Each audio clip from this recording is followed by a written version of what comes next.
duerme. Curiosamente, la mitad o más de la mitad de la obra de Friedland fue hecha en Estados Unidos. Sin embargo, durante muchos años se consideraba que esta parte de su trabajo era absolutamente un trabajo de decadencia, que las grandes películas de Friedland eran las películas europeas. Evidentemente, cuando llega a Estados Unidos con aquel prestigio que le habían dado las tres M's, Mabuse, Metrópolis y M, por supuesto, tuvo una gran incidencia en el cine americano. Pero después de esas dos obras maestras que todavía se le reconocían, como podía ser Furia y Solo se vive una vez, decían los expertos que había entrado en decadencia y que toda la obra que había hecho a partir de ahí era realmente una obra mediocre. Tuvo que ser Peter Bogdanovich, como en otras muchas ocasiones, quien a lo largo de un trabajo en profundidad que hizo con Friedland, fue analizando y descubriendo que no solo no era verdad, sino que posiblemente el mejor cine de Friedland se había hecho en Estados Unidos, donde él aporta su enorme conocimiento técnico del cine para hacer uno de los cines de género más personales que se conocen. Así haría películas bélicas, haría western, haría cine negro, etc. Y de este ciclo de cine americano, donde pueden encontrarse obras tan maravillosas como Los aventureros de Moonfleet, como Más allá de la duda, como Mientras Nueva York duerme, Los sobornados, La mujer del cuadro, hemos elegido una precisamente de estas películas extraordinarias que yo pienso que van a definir perfectamente a lo largo del coloquio luego la personalidad de Friedland. Como digo, es Mientras Nueva York duerme. Para introducirnos hoy a esta película está con nosotros Antonio San José. Muy buenas noches. Hola, buenas noches. Algunos de ustedes o muchos de ustedes la habrán visto esta mañana en los desayunos de Radio Nacional, precisamente aquí en la 2. Otros le oirán durante las tardes, en edición de tarde, en Radio Nacional de España. Es uno de los grandes periodistas de nuestro país y sobre todo creo que viene muy bien, porque además de su faceta de cinéfilo y de periodista, viene muy bien, como digo, para introducirnos una película de un mundo donde el periodismo tiene una importancia extraordinaria. ¿Qué te parece a ti esta película? Me parece una película excelente, de las mejores que se han hecho, teniendo como trama argumental la vida de una redacción. Hay muchas, pero yo creo que aquí Friedland sabe captar perfectamente lo que es la lucha de poder dentro de una redacción, que además queda perfectamente retratada. Es una película del año 56, pero a mi juicio tremendamente actual, porque se plantea la existencia de una empresa que al final es un grupo multimedia de comunicación. Existen varios periódicos, entre ellos el Sentinel, que es digamos, el buque insignia, pero aparte del Sentinel está una agencia de noticias, tiene varias revistas y tiene también una emisora de televisión donde hace Dan Andrés unos comentarios excelentes, que aparte es, pues, obviamente el hilo conductor de toda la película.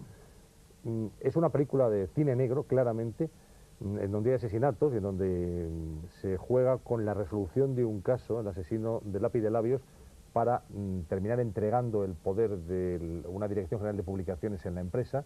Pero yo creo que Lange utiliza justamente ese meollo de cine negro de asesinatos para ahondar en la profundidad psicológica de los personajes, que, insisto, creo que me parece que están muy bien retratados.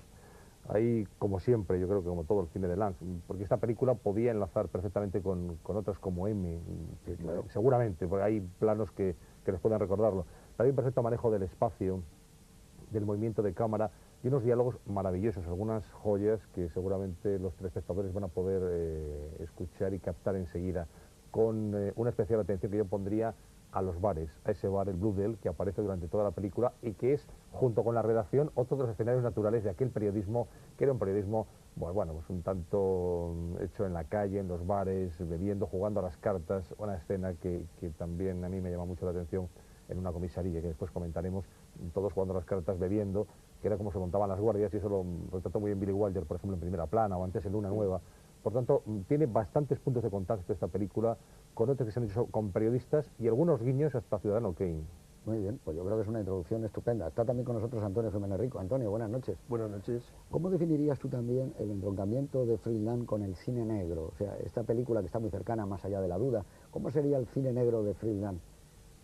A mí una de las cosas que más me sorprende del cine de Friedland, digo una, porque son muchísimas, para que ahora para empezar vamos a decir una brevemente, es con qué habilidad se servía del soporte de una historia policíaca para contar otra cosa.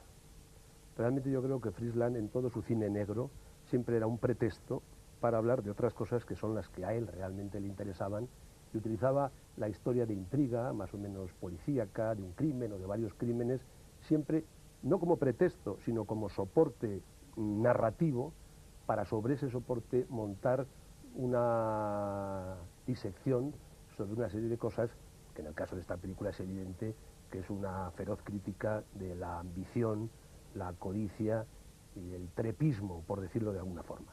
Muy bien. Fernando Mendalete, buenas noches. Hola.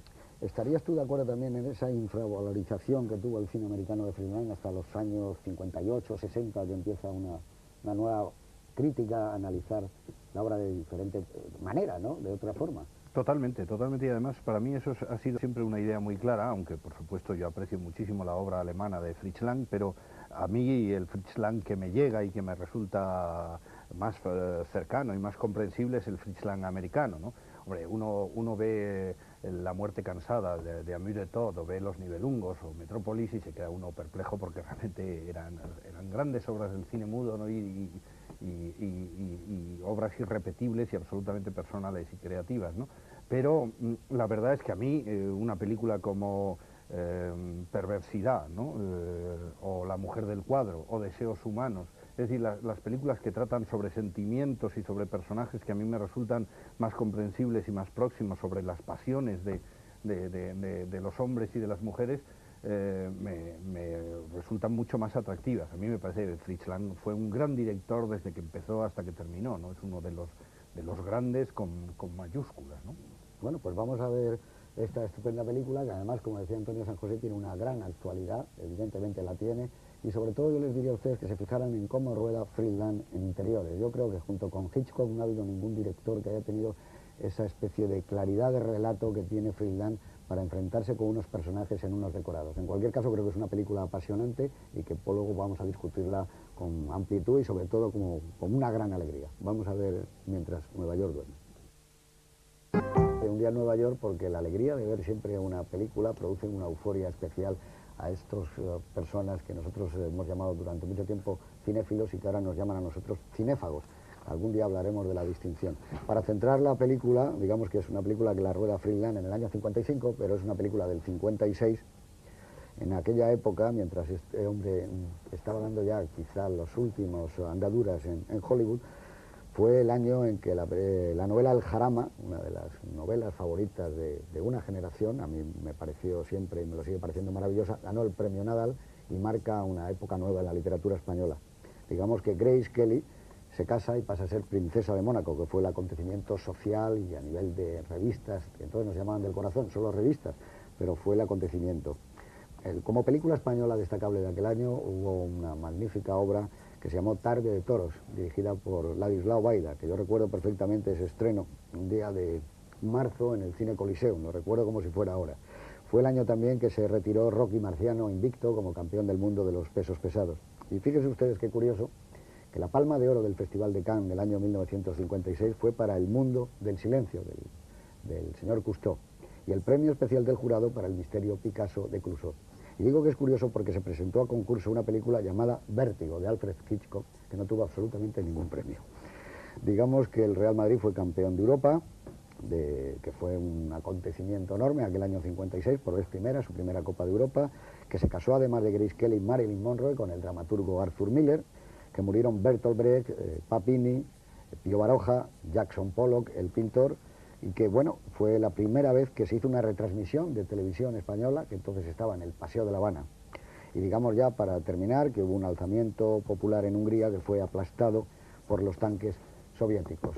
También fue el año de la Olimpiada de Melbourne y un año especialmente muy bueno para el cine español, porque en un festival de Venecia de aquel año fueron premiadas una película de Bardem y una película de Berlanga, Calle Mayor y Calabuch. O sea que empezaba un despegue del cine español en el año 56, que fue gracias a él que fueron tirando de mucha gente y de muchas ilusiones y de muchas aficiones, ¿o no fue verdad? Que fueron tirando de muchos de nosotros Bardem y Berlanga. Sin duda, claro, nosotros seguíamos el cine español porque nos gustaban las películas de Bardem y de Berlanga. Yo diría que sobre todo las de Berlanga, porque las de Bardem no eran toleradas. Y nosotros andábamos todavía por los, pues no sé, yo por ejemplo tenía 12 años el año 56, ¿no? Pero yo recuerdo una experiencia muy curiosa, que es haber seguido Calabuch a través de 5 pueblos de la provincia de Ávila. Yo veraneaba en San Esteban del Valle y pues vino el señor con el camión y la película a poner Calabuch en San Esteban del Valle, y a la noche siguiente yo fui por la carretera hasta Santa Cruz del Valle, y a la siguiente a Villarejo del Valle, y a la siguiente a Montbeltrán a ver Calabuch. Todas las noches de aquella semana yo vi Calabuch yéndome por los caminos de del Valle del Tiétar. ¿Y tú, Antonio Jiménez Rico, te acuerdas cuando viste por vez primera Mientras Nueva York duerme? Sí, yo creo que sí. Yo la vi en Burgos. Yo todavía no estaba en Madrid y yo creo que la vi en Burgos o en Valladolid, que es donde ¿Y ya te dejó estudiaba. impresionado ese bar de periodistas? Sí, sí, sí. Porque tú quisiste ser periodista, claro. Sí, sí. No, me dejó impresionado toda la película. Toda la película, ¿verdad? Porque, entre otras cosas, como uno entonces intentaba analizar el porqué de las cosas, realmente era sorprendente el ver cómo una película con una puesta en escena tan sencilla no era una película simple. Y la capacidad que luego ya con el tiempo, pues más o menos